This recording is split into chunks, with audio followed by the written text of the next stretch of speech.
Ang batang si Five ay may kakayahang mag-time travel pero mahigpit siyang pinipigilan ng kanyang amain. Hindi siya sumunod at naglakbay sa oras, napunta muna sa tag-init tapos sa taglamig at tuwang-tuwa siya. Dahil nasobrahan, napunta siya sa hinaharap, sa parehong lugar pero wasak na ang paligid. Sinubukan niyang bumalik pero pati ang kanilang akademya ay gumuho na.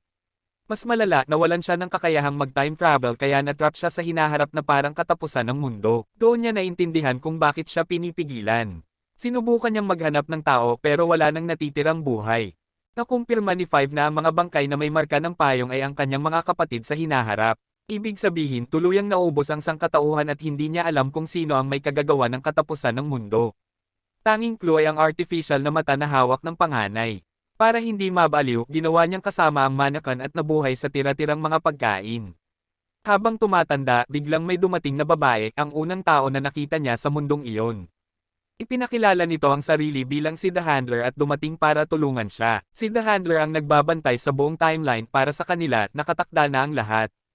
Tungkulin nilang alisin ang mga taong kayang magbago ng panahon. Inalok si Five magtrabaho ng 5 taon kapalit ng pagbabalik sa dati niyang timeline. Dahil sa 50 taong pag-iisa, tinanggap niya ito. Sa loob ng mga taon, naglinis siya ng mga aberya sa iba't ibang timeline at lihim na nag-ipon ng coordinates. Sa huli, sa misyon na patayin ang presidente, nagbago ang isip niya. Ginamit niya ang naipong coordinates para pilit buksan ang time travel at bumalik sa harap ng kanyang mga kapatid. Pagbalik niya, napunta siya 17 taon matapos siyang mawala. Pero mula sa matandang katawan, bumalik siya sa anyong 13 anyos kahit ang isip niya ay 58 taong gulang na. Nagulat ang kanyang mga kapatid sa bigla niyang pagdating. Nang mabasa niya ang balita tungkol sa pagkamatay ng kanilang ama, hindi na siya nagtaka dahil nakita na niya ito sa hinaharap. Muling nagtipon ang buong grupo. Kinabukasan, nagsagawa sila ng simpleng burol sa pamumuno ng kanilang tagapag-alaga. Pagsapit ng gabi, pumunta si Five sa paborito nilang dessert shop noong bata pa sila. Ang kaibahan lang, kape na ang iniinom niya. Katabi niya ang kuya niyang na isa ng truck driver. Nagtanong si 5 nanograms isang lugar at binayaran pa siya nito bago umalis. Pero pag-alis niya, dumating ang mga Time Management Bureau. Pinalibutan nila ang bata. Hindi nagpanik si Five, kalmado niyang kinuha ang kutsilyo at umatake agad. Hey assholes! Nagsimula ang habulan. Todo atake ang mga ahente pero nakaalis na si Five at parang pinaglalaroan lang sila. At gamit ang teleport, isa-isa niyang pinabagsak ang mga kalaban. Pagkatapos hiniwa niya ang sariling braso para tanggalin ang tracking chip at itinapon ito. Ngayong nakabalik na siya, desidido siyang pigilan ang katapusan ng mundo habang pinagmamasdan ang natitira niyang mahalagang clue. Nakita ni Five ang kumpanyang gumawa ng artificial na mata kaya agad siyang pumunta roon. Pero tumanggi ang doktor na ibigay ang impormasyon dahil sa privacy at wala rin siyang nagawa dahil bata lang ang tingin sa kanya. Samantala, nagpadala ang Time Management Bureau ng mas mataas na ahente para hulihin siya. Bumalik si Five sa kumpanya kasama si Klaus na gumawa ng gulo, sinuntok si Five at sinaktan pa ang sarili para pilitin ang doktor. Kung hindi ibibigay ang info, handa siyang ipahamak ang sarili. Napilitan ng doktor na tingnan ang records pero lumabas na hindi pa nagagawa ang artificial na mata, ibig sabihin, mangyayari pa lang ito. Ibig sabihin din, sa loob ng 7 araw may mawawala ng mata at siya ang magiging sanhi ng katapusan ng mundo. Pero si Klaus, walang pakialam at tuloy lang sa kadaldalan kaya iniwan na lang siya ni Five gamit ang teleport. Samantala, hinanap ng 2 ahente ang truck driver. Dahil napuksan ni Five ang mga naunang ahente, siya na ang target. Pinahirapan nila ang driver para magsalita pero wala siyang alam, ang nakita niya ay bata, hindi ang 58 anyos na Five. Nang marinig nilang bata lang ang kasama nito, natahimik sila. Dahil sa paglalakbay sa oras, bumata si Five. Napunta siya sa isang tindahan ng damit at tinitigan ang mannequin na naging kasama niya sa loob ng 50 taon sa hinaharap. Biglang dumating ang 2 kalaban at pinagbabaril ang mannequin hanggang masira kaya pala ganoon ang itsura nito sa hinaharap. Sinubukan ni Five umiwas gamit ang teleport pero muntik na siyang tamaan. Gusto niyang tumakas kasama ang mannequin pero may harang na sa paligid kaya hindi siya makaalis. Napilitan siyang umiwas sa loob ng limitadong espasyo. Dumating ang pulis dahil sa gulo. Nang mapansin nila ang sitwasyon, napilitan silang umatras muna. Pumunta sina Hazel at Cha-Cha sa dessert shop para mag-imbestiga. Doon, may nakuha silang clue, iginuhit ng isang matandang babae ang logo ng Umbrella Academy mula sa hawak ni Five. Dahil dito, natunto nila ang akademya. Pagdating, nakita nila ang malaking larawan ni Five kaya nakumpirma nila. Pero imbes na siya, si Diego ang nakasalubong nila at agad nagkagulo. Narinig ni na Luther at Allison ang putukan sa taas. Sinubukan ni Diego na agawin ang baril ni Hazel pero pumalag ito. Sa tulong ni Cha-Cha pinaulanan nila ng bala at napabagsak siya. Kahit matindi ang labanan parang walang pakialam ang robot at tuloy lang sa ginagawa. Buti na lang dumating sina Luther at Allison. Nabigla sina Hazel at Cha-Cha at agad silang natalo. Si Hazel pa ay basta na lang itinapon ni Luther palabas. Who the hell are these guys? Who the hell are these people? Parehong nag-iisip ang magkabilang panig. Agad na umatake si Cha-Cha at nagkanya-kanyang takbo ang lahat. Inabol niya si Allison habang si Hazel kumuha ng bagay sa aparador. Samantala, bumaba si Vanya para tingnan ang gulo pero agad siyang inatake ni Hazel. Nakaiwas man, natambo pa rin siya. Pero dumating si Luther kaya doon na tumutok si Hazel. Habang magulo ang laban, si Klaus ay walang pakialam at nakikinig lang ng music.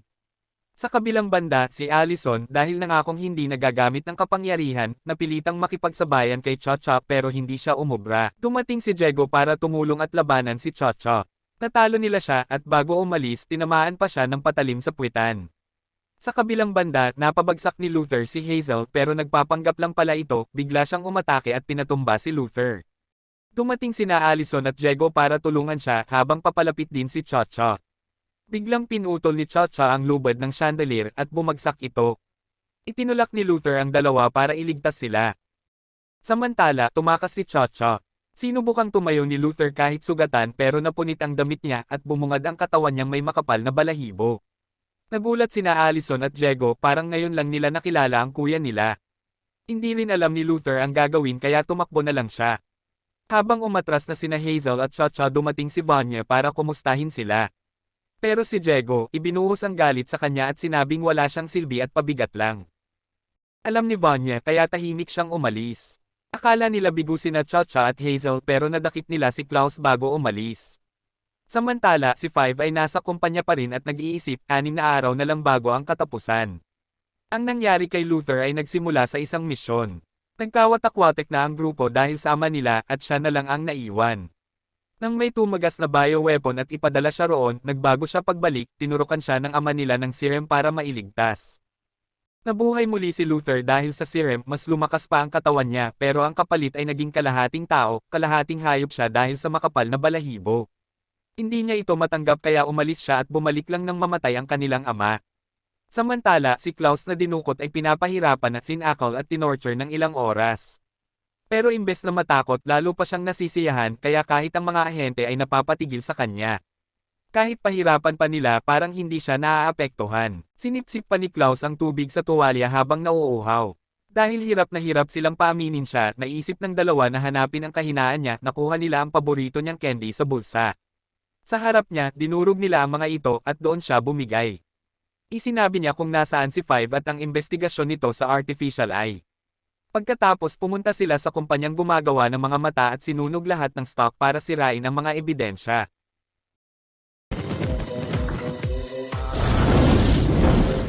Gusto nilang pigilan si Five na baguhin ang hinaharap. Pero pagdating niya sa kumpanya, sinalubong siya ng pagsabog at muntik na siyang mapahamak. Samantala, ang may kagagawan ay nasa dessert shop lang at saka napaisip kung bakit sila naging ganoon ka-wild kanina. Habang iniimbestigahan ang pagsabog, nakita ni Detective Eudora ang mensahe sa salamin at sinundan ang clue hanggang hotel. Ihintayin sana niya si Diego pero dahil di niya ito makontak, umakyat na siya mag-isa. Samantala, nakakulong si Klaus nang magpakita ang espiritu ng matandang babaeng pinatay ni na Hazel at Cha-Cha. Tinulungan siya nitong kumuha ng impormasyon mula sa ibang multo para makalaban. Dumami ang multo ng mga biktima at ginamit ni Klaus ang info para pagawain ang dalawa. Nang dumating si Detective Eudora, pinukpok ni Klaus ang ulo sa mesa para mapansin. Pinalaya siya ni Eudora at hinarap si Hazel. Tumakas si Klaus at kinuha ang briefcase pero hindi niya sinabi na dalawa ang kalaban. Biglang binaril si Eudora ni Cha-Cha mula sa likod. Si Klaus naman, akala pera ang laman pero pagbukas, na-teleport siya.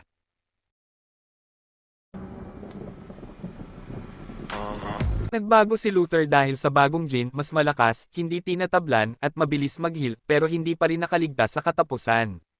Nang malaman niyang 6 na araw na lang, hindi siya makapaniwala. Dumating si Diego na galit dahil napatay ang ex niya sa paghahabol kay Five. Samantala, si Klaus ay bumalik gamit ang time travel briefcase. Pagbalik ni Klaus, duguan ang mga kamay at tulala. Pagkababa pa lang paulit-ulit niyang hinampas ang maleta hanggang sumabog ito. Halatang sobrang lala ng naranasan niya sa time travel. Napansin ni Five ang kalagayan niya at agad naisip na nag-time travel ito. Nang makitang sira na ang briefcase nainis siya pero ginamit pa rin ito para matunten sina Hazel at Cha-Cha.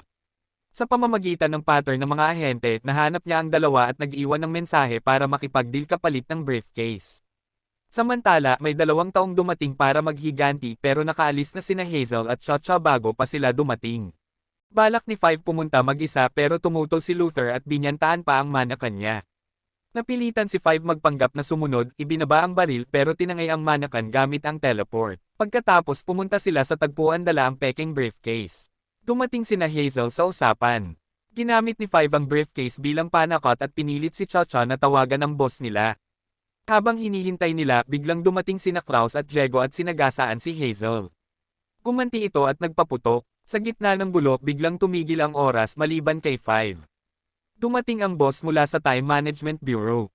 Tinarget siya ni Five at hiniling na pigilan ang katapusan ng mundo pero aminado ang babae na hindi niya ito kayang gawin mag-isa. Sa halip, inalok niyang bumalik si Five sa ahensya. Tinanggap ni Five ang alok kapalit ng kaligtasan ng pamilya. Bago umalis, tinanggal niya ang bala sa baril ni Hazel at inayos ang direksyon nito para di tamaan si Luther. Pagkatapos sumama siya sa babae at nag-time travel at bumalik sa normal ang oras.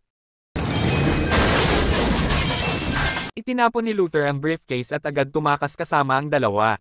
Sinubukan ni Hazel na barilin sila pero wala ng bala at peke rin ang briefcase kaya lalo pang nagalit si Cha-Cha. Si Klaus ay may kakayahang tawagin ang mga patay at gamitin ang kapangyarihan nila pero kahit ganoon takot na takot siya sa multo. Para mapatapang siya, ikinulong siya ng kanilang ama noon kasama ang mga bangkay sa basement. Pero imbes na tumapang, lalo lang siyang naging kakaiba. Naging palaboy si Klaus, naghahalongkat ng pagkain sa basura at nagbago ang itsura at nalulong sa candy. Sa isang aksidenteng time travel, napunta siya sa Vietnam War noong 1963 at napasama sa labanan. Doon niya nakilala si Dave na laging nagpoprotekta sa kanya hanggang sa unti-unti silang magkalapit. Pero sa isang misyon, nasawi si Dave habang inililigtas siya. Sa sobrang sakit, bumalik si Klaus sa kasalukuyan at ibinuhos ang galit sa briefcase. Para makita muli si Dave, itinapon ni Klaus ang mga candy at nagpa siya magbago para lumakas ang kapangyarihan niya. Pinatali pa niya ang sarili kay Diego para di matukso. Samantala, si Five ay sumama papunta sa Time Bureau, isang lugar na puno ng empleyado. Sa Time Bureau ay may nakatalaga kabilang ang katapusan ng mundo. Ang babae ang siyang responsable sa End of the World timeline at siya rin ang nag-utos na ipapatay si Five. Sa unang araw ng trabaho ni Five, lihim niyang iniutos na pag-awayin sina Hazel at Cha-Cha. Kinuha rin niya ang impormasyon tungkol sa nalalapit na apocalypse at nalaman niyang protektahan si Reg, ang susi, na siya palang magiging sanhi ng katapusan. Binago niya ang utos pero nahuli siya ni Handler. Balak na siyang alisin pero nakahanap si Five ng pagkakataong makatakas. Naubos ang bala ni Handler at mabilis na nag-teleport si Five. Paglabas niya, agad siyang naghagis ng granada sa paanan ni Handler. Bumalik siya, kumuha ng briefcase at pinasabog ang iba saka bumalik sa timeline. Nagulat ang lahat pero hinanap agad si Reginald. Ayon sa records, nakulong siya ng 12 taon. Nakuha ni Diego ang file at nagulat si Allison, si Reg pala ang boyfriend ni Vanya. Pagdating sa address, wala na siya. Sa lihim na tagwan, nakita ang basag na figure nila, patunay na target niya ang buong Umbrella Academy. Biglang bumagsak si Five, tinamaan pala siya ng bala sa laban at ngayon lang bumigay ang katawan niya. Samantala, dinala ni Leonard si Vanya sa isang kubo sa probinsya para gisingin ang kapangyarihan nito. Sa kabilang banda, inuwi ng iba si Five at ginamo siya ng robot na ina. Gusto sana nina Diego at Allison na hanapin si Klaus pero naharang sila ng pulis. Dahil napunta si Diego sa crime scene ng namatay niyang girlfriend, siya ang pinaghinalaan at inaresto. Samantala, kahit anong gawin ni Leonard, walang lumalabas na kapangyarihan kay Vanya at hindi rin siya naniniwalang meron siya nito. Para mapabilis ang proseso, nagbayad si Leonard ng mga goons para manggulo. Pinabagsak nila siya at dahil dito, nagalit si Vanya. Sa sandaling iyon, tuluyan ng kumawala ang matagal nang nakatagong kapangyarihan sa loob niya. Pinabagsak ni Vanya ang lahat ng goons gamit ang kapangyarihan niya. Tinakaw ni Leonard ang gamot na pumipigil dito kaya tuluyan itong kumawala. 3 araw na lang bago ang katapusan pero watak-watak na ang grupo. Nasobrahan ang pambubugbog kay Leonard kaya nabulag ang isang mata, siya pala ang may-ari ng artificial eye na hinahanap ni Five. Samantala, papunta si Allison kay Vanya habang si Leonard ay tuloy-tuloy sa pagsasanay kay Vanya upang mailabas ang kapangyarihan nito. Lumalabas ang kapangyarihan ni Vanya kapag tinutugtog niya ang violin at kumakalat sa paligid. Nakarating si Allison sa kubo at nagulat si Vanya na akala nila normal lang, may kapangyarihan pala. Sinubukan niya itong kumbensihin na umuwi at sinabing peke at mapanganib ang nobyo nito at isang kriminal. Pero si Vanya ngayon lang niya natagpuan ang kapangyarihan at pag-ibig tapos mawawala agad. Naalala rin ni Allison na noong bata pa sila, napagamit siya ng kapangyarihan ng kanilang ama para pigilan si Vanya. I heard a rumor. You think you're just ordinary.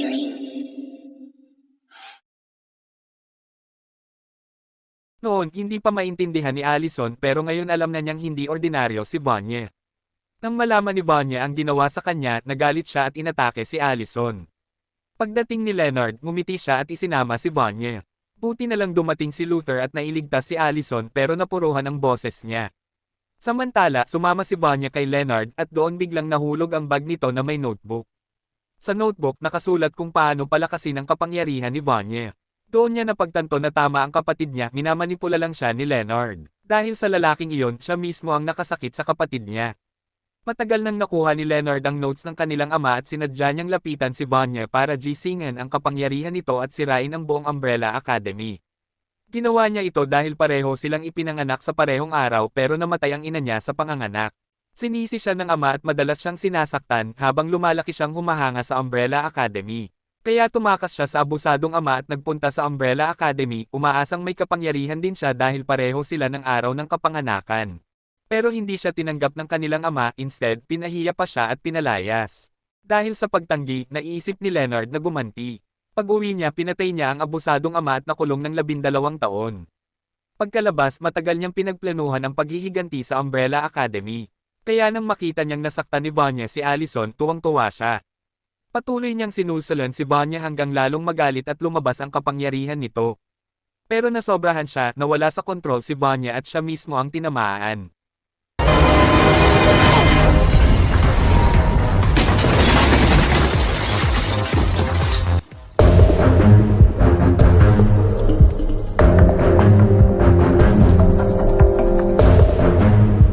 Kinabukasan, dumating ang magkapatid at nakitang patay na si Leonard. Ikinabit ni Five ang artificial eye at nakumpirmang siya nga ang may-ari. Samantala, nagising si Allison at isinulat na si Vanya ang umatake sa kanya. Dahil dito, napagtanto nilang nagising na ang kapangyarihan ni Vanya kaya nagpa siya ang grupo na ilahad ang katotohanan.